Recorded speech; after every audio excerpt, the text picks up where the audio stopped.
हालांकि धर्मों में जितने पाखंड हैं, जितना भी मूर्ति पूजा है या कुछ और भी जितना भी पाखंड है, जिन लोगों ने इनका विरोध किया, इनको बिल्कुल उखाड़ना चाहा धर्म से, उन लोगों को ही लोगों ने पूजना शुरू कर दिया।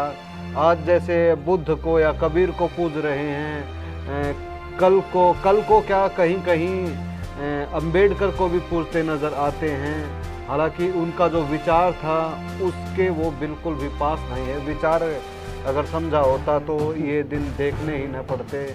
तो हम लोगों से यही चाहेंगे कि इतिहास को पढ़ें, धर्मों को जानें कि धर्मों की रचना क्यों हुई, किस लिए हुई, और क्या हम किसी नए धर्म को अपनाकर बजाय कि उस धर्म की जो बुराइयां हैं उनको हटाकर किसी नए धर्म को अपनाकर किसी नए चुंगल में तो नहीं फंस रहे हैं। अब आते हैं, अब अभी जो वर्तमान में जो चल रहा है बौद्ध धर्म, क्योंकि अंबेडकर जो डॉक्टर भीमराव अंबेडकर जिन्होंने संविधान की रचना की, उन्होंने हिंदू धर्म को छोड़कर बौद्ध धर्म अपनाया।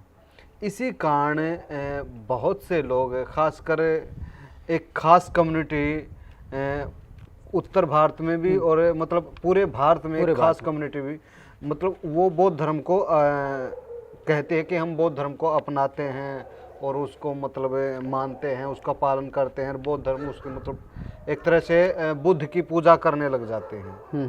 तो वो कौन सा ऐसा धर्म है, खासकर जो दलित जातियाँ जो अपनाए हुए हैं वो, मतलब क्योंकि इसकी शाखाएं तो काफ़ी हैं, तो वो कौन सा धर्म है? क्योंकि भगवान हमारे मुंह से भी निकल ही जाता है, क्योंकि हम भी काफ़ी समय से इन चंगलों में फंसे रहे हैं।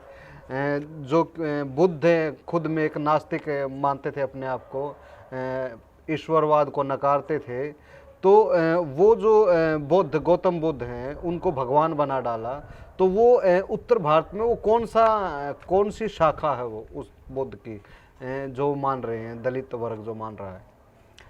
देखिए, जो भगवान जो शब्द उसके बुद्ध के साथ जो अटैच हुआ है वो दूसरों से हम सुनते हैं और इतनी बार सुनते हैं भगवान बुद्ध, तो वो हमारे मुख से भी निकलना लाजमी है। वो जो विभाजन हुए थे चौथी बौद्ध संगति में, हीन यान और महायान के रूप में बौद्ध धर्म का जो विभाजन हुआ था वो एकमात्र विभाजन नहीं था। उसके बाद जो हीन यान था उसके भी 2 हिस्से थे, 2 भाग हुए। वो ज़्यादा प्रभावी नहीं हुए। वैभाषिक और सौतांत्रिक। वैभाषिक यानी जो बुद्ध या बुद्ध के शिष्यों ने जो बातें कही थी उन उपदेशों के आधार पर अपने ज्ञान को फैलाना, और सौतांत्रिक जो विनय पिटक में जो सूत्र लिखे गए थे, जो नियम लिखे गए थे, उनके आधार पर धर्म को फैलाना। ये हीनयान के भी 2 हिस्से थे, जो कि ईश्वर को नकारता था, जो कि मूर्ति पूजा अवतारवाद को नकारता था, उसके हिस्से थे। जो महायान था उसके भी 2 हिस्से हुए, एक विज्ञानवाद और एक शून्यवाद। शून्यवाद को जो मानने वाले थे वो नागार्जुन थे। नागार्जुन ने सापेक्षता का सिद्धांत भी दिया था, जिस तरह आइंस्टीन ने दिया था वो विज्ञान से संबंधित था, इन्होंने जो दिया था वो आध्यात्म से संबंधित था। तो इसलिए इसको भारत का आइंस्टाइन भी माना जाता है, नागार्जुन को। तो एक ये इसके भाग थे। आगे चलकर एक नागार्जुन, तो आप शून्यवाद की बात करते हैं, विज्ञान की बात करते हैं? नहीं, शून्यवाद। जो आइंस्टीन है ना वो विज्ञानवाद के प्रवर्तक थे, लेकिन नागार्जुन को भारत का आइंस्टाइन इसलिए कहा जाता है कि इन्होंने सापेक्षता का सिद्धांत दिया था। जिस तरह से उन्होंने विज्ञान में सापेक्षता का सिद्धांत दिया था आइंस्टीन ने, इन्होंने अध्यात्म में सापेक्षता का सिद्धांत दिया था, इसलिए इनको भारत का आइंस्टाइन कहते हैं। अब इसके बाद एक और हिस्सा हुआ वज्रयान। वज्रयान क्या था कि जिस तरह वैदिक जो सभ्यता थी उसमें चौथा जो वेद था अथर्ववेद, उस वेद में जो ये तंत्र मंत्र जादू टोने इस तरह के क्रियाओं के लिए मंत्र थे, वज्रयान यही था। इसमें भी ये तंत्र मंत्र जादू टोने इनके लिए जो है वो जगह मिल गई, मतलब बाकायदा इनको एक सर्टिफिकेट दिया जाने लग गया। भाई एक व्यक्ति जिसने ये चीज़ प्राप्त कर ली ये ज्ञान प्राप्त कर लिया है तंत्र विद्या का, वही किसी दूसरे को दे सकता है वो ज्ञान। तो ये एक मोटिवेशनल चीज़ भी होगी थी दूसरे लोगों के लिए कि भाई हम जो है इस लेवल तक पहुँचे कि ताकि हम भी ये तंत्र मंत्र करने लग जाएं। और माना जाता है कि इसी के कारण जो है इसका बौद्ध धर्म का जो है विनाश होने लगा था। अब इसमें एक और है, पंचकारक बोलते हैं, वो एक बड़ा कारण था। उसमें क्या क्या चीज़ें थी मैं आपको बताता हूँ। इसमें 5 चीज़ें थी। एक तो मद यानी शराब, इसका इसमें शामिल होगी। ये कौन से धर्म में? ये वज्रयान जो इसका हिस्सा था उसमें ये चीज़ें शामिल हो गई थी। मांस, मीट, या मैथुन यानी सेक्स, मत्स्य, फिश, ये भी हाँ मांस का ही रूप था। और मुद्रा यानी वेल्थ, धन, यानी वो धन संचय कर सकते थे। बुद्ध के समय पे तो उसका संचय करना, धन का संचय करना वो गलत माना जाता था, लेकिन वज्रयान में धन का संचय करना वो सही हो गया। तो इससे क्या हुआ कि लोग धन का संचय और ये इतने मद और मतलब ऐशो आराम की चीज़ होगी। तो इससे उन्होंने मतलब जो ये बाद में जो धर्म था वो अवनति की तरफ चलता चला गया, वो नीचे ग्राफ इसका गिरने लग गया। यही इसका विभाजन नहीं था, इससे आगे भी विभाजन थे। ये जो नालंदा जो विश्वविद्यालय है जो कि बौद्ध धर्म से जोड़ा जाता है, जिसकी स्थापना गुप्त काल में हुई थी, वो उसमें ज़्यादातर जो है वो वज्रयान प्रभावी था। जैसे बौद्ध धर्म के बारे में एक बात और बता देता हूँ मैं। बौद्ध धर्म की जो जितनी भी किताबें हैं वो सारी सारी प्राकृत भाषा में लिखी गई हैं, और जो इसकी वैदिक सभ्यता की जो किताबें हैं वो संस्कृत में हैं। लेकिन वज्रयान जब प्रभावी हुआ तो जो उसकी पाली की प्राकृत की जो किताबें थी उनका अनुवाद संस्कृत में होने लग गया था। तो उस जो नालंदा विश्वविद्यालय था उसमें बहुत सारी किताबें ऐसी थी जो प्राकृत से अनुवाद करके या सीधे सीधे जो है संस्कृत में लिखी गई थी। ऐसी चीज़ें जो है वो उसमें बौद्ध धर्म में होने लगी थी। एक इसको जैसे एक विषय ये अलग से भी है कि संस्कृत का विकास प्राकृत से हुआ या प्राकृत का विकास संस्कृत से हुआ।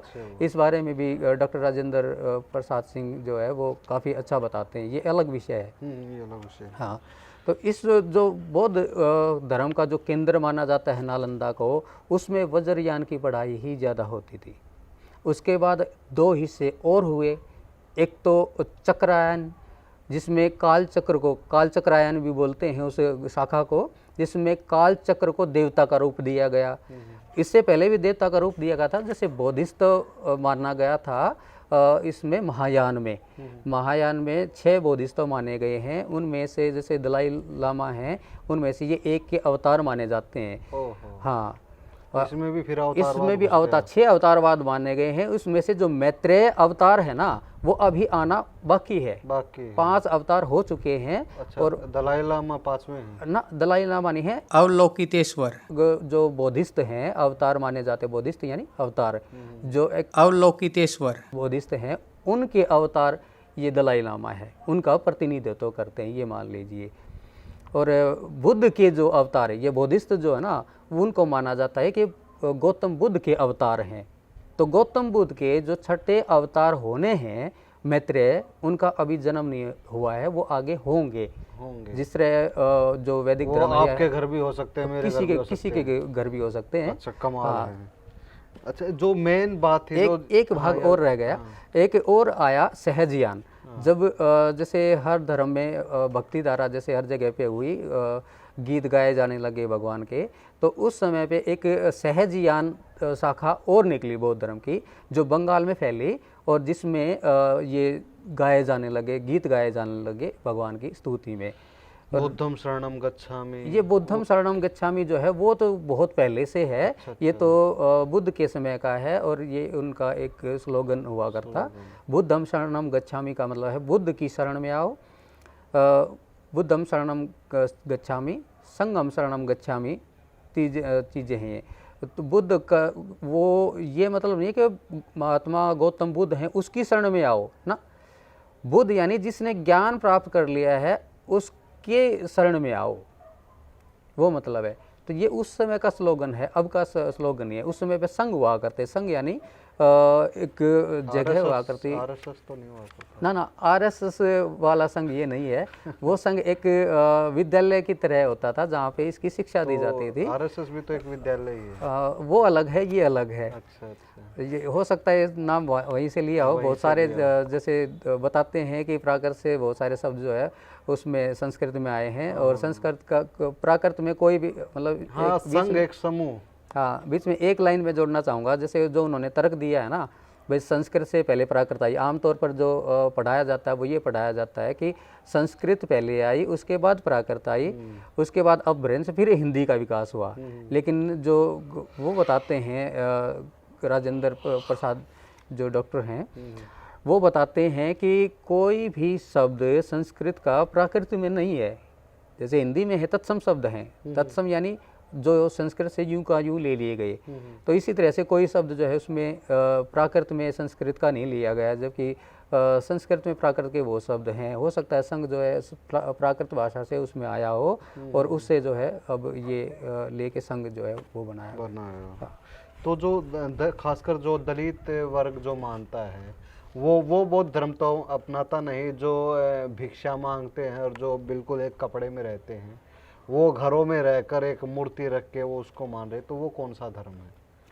जो गौतम बुद्ध के समय पे जो ये वाना जो हुआ करता, वो मिट्टी का क्या बिल्कुल पीला रंग मिट्टी से मिलता जुलता, वो जो है उनके कपड़े का रंग हुआ करता। वज्रायन में जो है अलग अलग तरह के रंग बिरंगे जो है वस्त्र पहनने लग गए थे।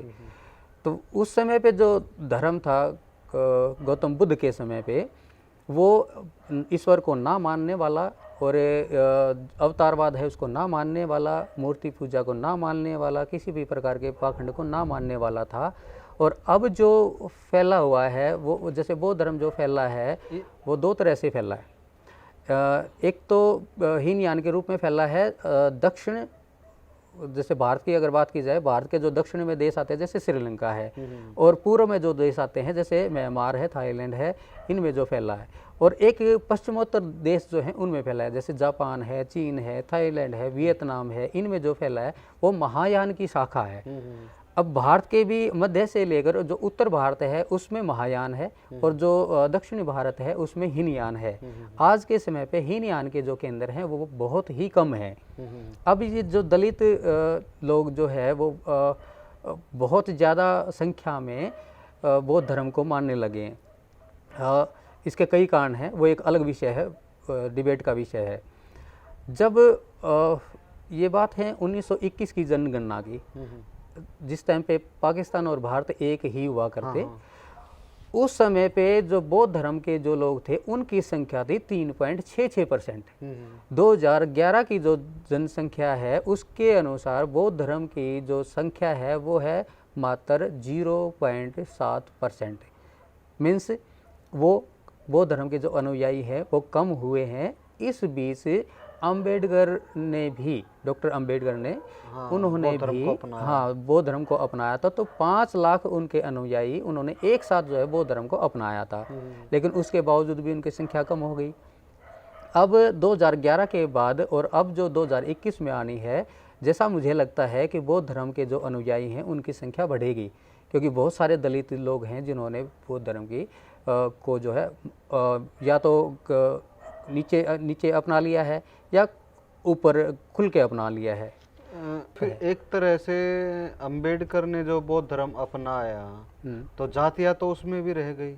हाँ, तो मतलब धर्म चेंज करने से कोई अलग बात तो हुई नहीं उनके लिए। एक क्योंकि जो गांव में जो किसी की स्थिति है, जो स्थान बना रखा है जातिगत, वो चाहे धर्म अपनाए लेकिन वो रहेगा तो वही जात का। तो बौद्ध धर्म में भी 2 भाग जो है वो बनते हैं अभी। एक तो पहले से जो बौद्ध है वो एक नव बौद्ध, इनमें भी बहुत सारा ऐसा है कि जो पुराने बौद्ध हैं वो नव बौद्धों से अपने रोटी बेटी का जो रिश्ता है वो नहीं रखते। रोटी का तो खैर रखते हैं, मतलब बेटी का रिश्ता पुराने वाले से। हाँ, पुराने वाले जो है वो ज़्यादातर नव बौद्धों से बेटी का रिश्ता नहीं रखते, यानी उनमें मतलब इसमें भी ब्राह्मणवाद घुस गया। ब्राह्मणवाद जो है इसमें भी है। और जो ये मूर्ति पूजा जो है वो यूं की यूं जो है बुद्ध की मूर्तियां रखते हैं, उसकी पूजा तो फिर करते हैं। हिंदू धर्म से अलग होने में क्या फ़ायदा हुआ उनको? हिंदू धर्म से एक उनकी जो अंदर की इच्छा है उसी की तृप्ति एक हुई है, और हर एक का अगर सतर देखा जाए तो दोनों में फ़र्क तो होता है। हिंदू धर्म में उनको वो सम्मान नहीं मिला जो मिलना चाहिए था। हालांकि हर जगह पे ये यूनिवर्सल तरीके से बात लागू नहीं होती। बहुत सारे ऐसे हैं हिंदू धर्म में भी वो अच्छी तरह से एडजस्ट हैं, और हिंदू धर्म के जो लोग हैं वो भी जातिवाद नहीं मानते हैं। कुछ हैं जो अति करते हैं, लेकिन गांव की स्थिति जो है वो काफ़ी ख़राब भी रही है। मतलब जाहिर सी बात है, अगर उनको इस धर्म में इतनी इज्जत मिलती तो वो दूसरे धर्म में क्यों जाते? जी जी। तो वहाँ गए हैं वो अपनी जो अंदर की इच्छा थी उसको शांत करने के लिए। कुछ हद तक उनको उनकी वो इच्छा हुई भी है, लेकिन पूरी तरह से नहीं हो पाई है, ऐसा मेरा मानना है। तो धन्यवाद जी आपका, आपने इतने अच्छे तरीके से बताया। हालांकि बौद्ध धर्म या कोई भी धर्म एक बहुत बड़ा चर्चा का विषय है, और उसको कोई 20 मिनट या 30 मिनट में नहीं समझा जा सकता। उसको ज़्यादा से ज़्यादा पढ़ा जाना चाहिए। हाँ। और जो एक निष्पक्ष इतिहास है वही पढ़ना चाहिए, किसी खास उसका लिखा नहीं पढ़ना चाहिए। और आज भी मतलब कमाल की बात है कि जिन लोगों ने धर्म के पाखंड को, मूर्ति पूजा को और जितने भी हालांकि धर्मों में जितने पाखंड हैं, जितना भी मूर्ति पूजा है या कुछ और भी जितना भी पाखंड है, जिन लोगों ने इनका विरोध किया, इनको बिल्कुल उखाड़ना चाहा धर्म से, उन लोगों को ही लोगों ने पूजना शुरू कर दिया।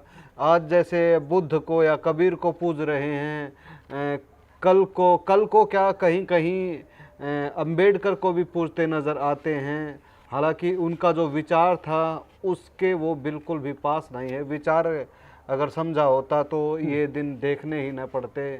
तो हम लोगों से यही चाहेंगे कि इतिहास को पढ़ें, धर्मों को जानें कि धर्मों की रचना क्यों हुई, किस लिए हुई, और क्या हम किसी नए धर्म को अपनाकर बजाय कि उस धर्म की जो बुराइयां हैं उनको हटाकर किसी नए धर्म को अपनाकर किसी नए चुंगल में तो नहीं फंस रहे हैं। क्यों जी? चरित्र की पूजा की जाए बजाय की चित्र की, तो वो श्रेयस्कर रहता है। हाँ, तो चरित्र की पूजा की जाए, बल्कि पूजा नहीं बल्कि उसके गुण को अपनाया जाए। हाँ, वही चरित्र। हाँ, अपनाया जाए, चित्र की नहीं। तो ये कुछ जानकारियाँ थी जो हम आपसे साझा करना चाहते थे। बने रहिए निशाना के साथ। धन्यवाद। नमस्कार। नमस्कार।